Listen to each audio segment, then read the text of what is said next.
Hello అండి. మనము నిమ్మకాయలు మార్కెట్ నుంచి ఒకేసారి తెచ్చుకుంటాం. నేనైతే కవర్ రూ. 20, రూ. 25 ఉంటుంది అనేసి డజను లేదు అంటే 15 నిమ్మకాయల దాకా వస్తాయని తీసుకుంటాను. వీటిని ఒకేసారి తీసుకుంటాం కానీ అన్నిటిని ఒకేసారి వాడలేం కదా! ఆ వారానికి సరిపడంత తెచ్చుకుంటాం.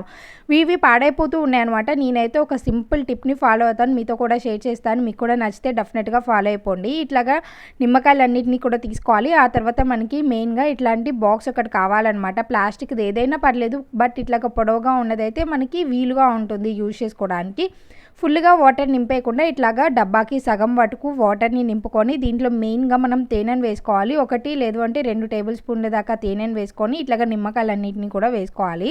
నేనైతే పాత నిమ్మకాయలు కొంచెం ఇట్లాగా మచ్చలు పడినవి కూడా వేసేసుకున్నాను. ఇట్లాగా మూత గట్టిగా పెట్టేసుకోవాలన్నమాట. ఇది మనము ఫ్రిడ్జ్‌లో పెట్టుకోవచ్చు.